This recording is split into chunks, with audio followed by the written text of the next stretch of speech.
Hello and welcome to Section 5, Personal Finance, Minnesota Virtual Academy. In this lesson, Credit and Debt, you'll learn about credit, debt, interest, credit history, and credit scores, and types of credit.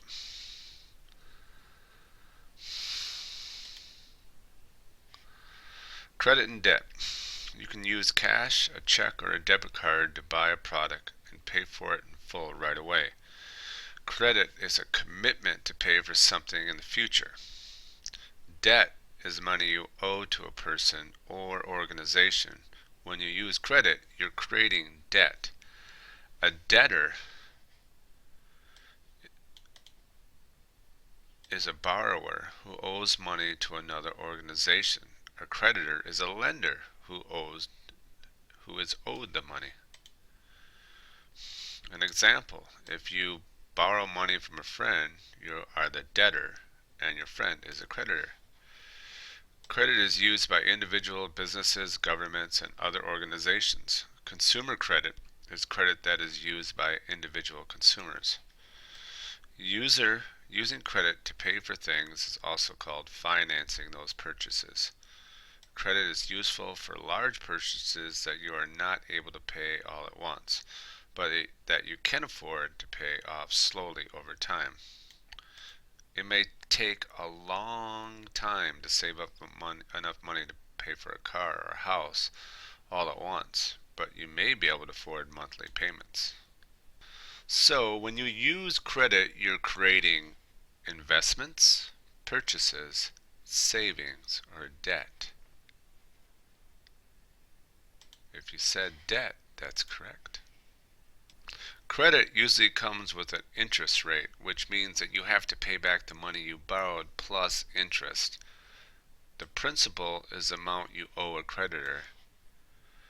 In some types of credit accounts, such as credit card accounts, the principal you owe may also be called the balance of the account. Like in savings and investing, the interest is calculated as a percentage of the principal. When you borrow money, you should find out if the interest will be compounded and how often that will happen. When interest is compounded, it gets added to the principal, so it starts generating its own interest. Compounding can make the amount you owe increase much faster. The interest rate on a credit card is also called a finance charge. The creditor determines the interest rate based on the risk they are taking by lending you the money. They'll evaluate financial decisions you made in the past to determine the level of risk. If you have a lot of credit card debt because you made a lot of purchases using credit cards in the past, you'll probably be charged a higher interest rate.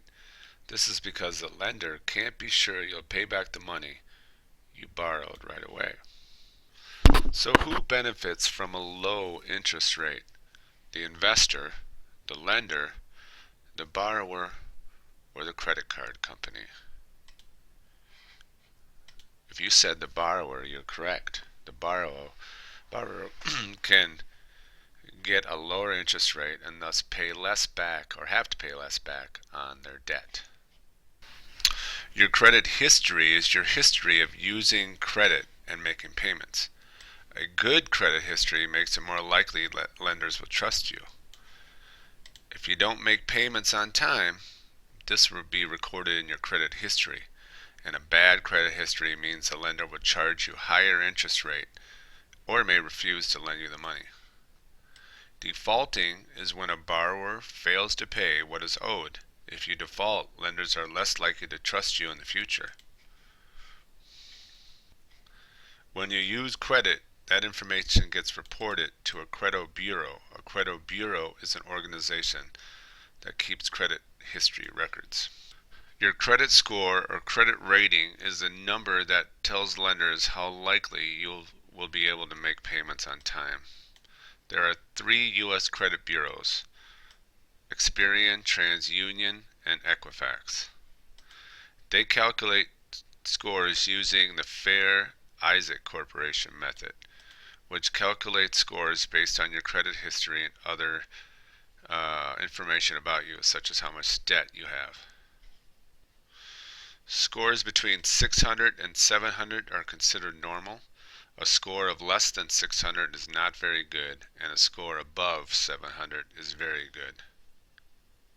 If you have never used credit, you won't have a credit score. You'll have to start using credit and making payments to create a credit history. So, which of the following credit scores is the best? 350, 500, 650, 750? The higher your credit score, the better your credit. 750 is a very good credit score. A good credit score means you'll be able to get what? A lower interest rate, a higher interest rate, a credit history, or a default. You'll be able to get a lower interest rate because you're a good risk. They know you'll pay them back because of your history with credit. The Fair Credit Reporting Act says that Americans are entitled to receive one free credit report each year. This way you can check your record and correct any errors. A credit report includes personal information about you and credit history. Your credit report doesn't tell you your credit score. You can find out your credit score for an extra fee. You can get a credit report at annualcreditreports.com, a site that is run by the 3 credit bureaus. Your credit report includes information such as your name, address, phone number. Also your credit history. Your credit history is the most important part of your credit report. Your credit history includes information about any missed or late payments you've made, such as late credit card payments or rent payments. It also includes the amount of debt you have. The public records section of your credit report lists the public records about you, such as court records. Example, if you have been convicted of a crime that related to finances, such as failing to pay taxes, this will appear on your credit report. The inquiries section of the credit report lists the lenders who have asked to receive a copy of your credit report and when they ask to see it. Inquiries can have a small negative effect on your credit score, but your credit history and amount of debt are much bigger factors in determining your credit score. So which section of your credit report shows the lenders who have asked to receive a copy of your credit report? Inquiries, credit history, identifying information, or public records. Well, they have inquired, so it's inquiries. Now let's look at types of credit. In lending, an installment is a payment. Installment credit is when you borrow a specific amount and agree to pay it in a specific number of payments equal amounts. The payments happen on a regular schedule, often monthly. Companies that sell expensive products sometimes offer closed installment credit, which allows you to take possession of an expensive item and pay off the price of the item in a specific number of equal payments at regular intervals. Electronics, furniture, major appliances, and cars are often sold on closed-end installment credit. Non-installment credit is credit that is paid all at once in a single payment. It usually is very short term, and it doesn't usually make the borrower pay an interest rate. Non-installment credit is usually due within 30 days, and the borrower pays the amount due at or before the end of the 30 days. This allows you to get a product immediately and pay for it shortly after. Revolving credit is when you can approved for borrowing up to a specific credit limit, and you can choose how much of that credit to use and when to pay it off. Credit cards use revolving credit. Revolving credit allows you to use credit frequently without going through another credit application process each time. Revolving credit is also called open-ended credit. So what if a furnace company offers borrowers a payment plan that allows them to make regular monthly payments until they have paid the total price of the furnace? What type of credit is this? Well, I have to pay monthly. If you said installment credit, you're correct. Now there's reasons for establishing credit. If you haven't used credit much, you don't have a credit history or a credit score, and it's a good idea to start establishing a credit history. Lenders are unlikely to give you money if you haven't shown that you can handle credit responsibly and pay it back on time. Most people will want to use credit someday to make a major purchase such as a car or house, or to get a loan for a project or a startup business. Some good ways of establishing a credit are first to open a bank account. Opening a bank account is a good first step toward establishing credit.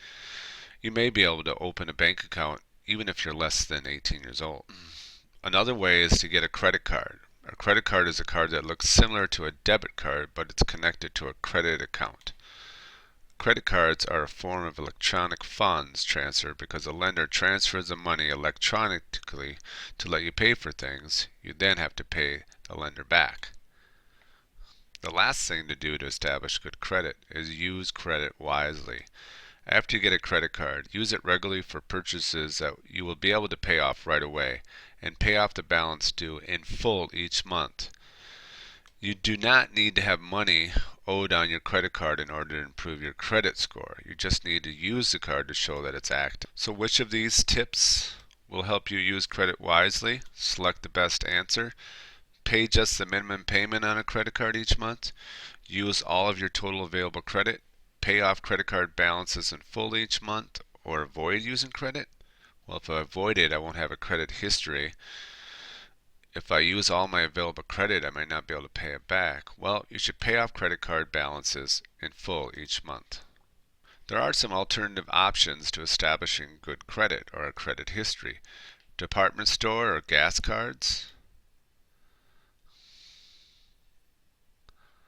Secured credit, which is a way to link an asset, something you owe that is worth money, to a credit card or loan.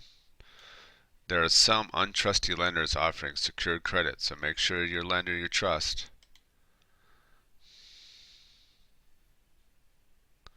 Or you may have someone co-sign on your credit. It's a way to take advantage of someone else's credit history in order to get a credit card.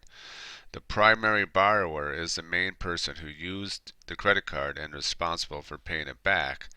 The co-signer is a person who established credit who shares the responsibility of.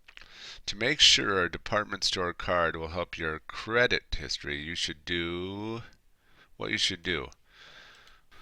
Should you find out the interest rate and compare it with other cards? Should you make sure the company reports to the credit bureaus? Should you avoid using the card? Should you make a lot of purchases with the card? Well, you should make sure the company reports to the credit bureaus so that you establish a credit history. It's important to manage your debt. Be sure to make loan payments and other payments you owe on time. Your bills for insurance and other services you owe are also part of your debt, usually in the form of a non-installment credit. If you don't pay your electricity bill on time, you'll likely be charged a late fee, and this may appear on your credit history. Defaulting is failing to pay back your creditor. The most common form of defaulting for individuals, debt service default. Debt service default is a failure to make a payment, such as a scheduled mortgage payment or the finance charge on a credit card. Debt services defaults often come with heavy fines. Depending on the terms of the loan, credit card, or a credit account, too much defaulting can result in a creditor demanding payment for the entire principal. Sometimes you might need to go to a credit counseling service, which is an organization designed to educate and advise customers about credit, money, and debt management and budgeting. Credit counseling services are also called debt relief services. Because there's such a serious problem with choosing a credit counseling service, the FTC provides guidelines for customers in choosing credit counseling services, including questions they ask the organizations. You can find these guidelines here. So what does a credit counselor do? Do they collect debts? Do they help you open different types of bank accounts? Do they help? Oh, yes, they do. They help make a plan to resolve your financial issues. So which of the following is not a part of filing for bankruptcy? Do you have to pay a fee? Yep, you have to pay legal fees. Do you have to take? You don't have to take an exam about which possession is most important. So in this lesson, you learned about establishing credit, alternative credit options, managing debt, and bankruptcy.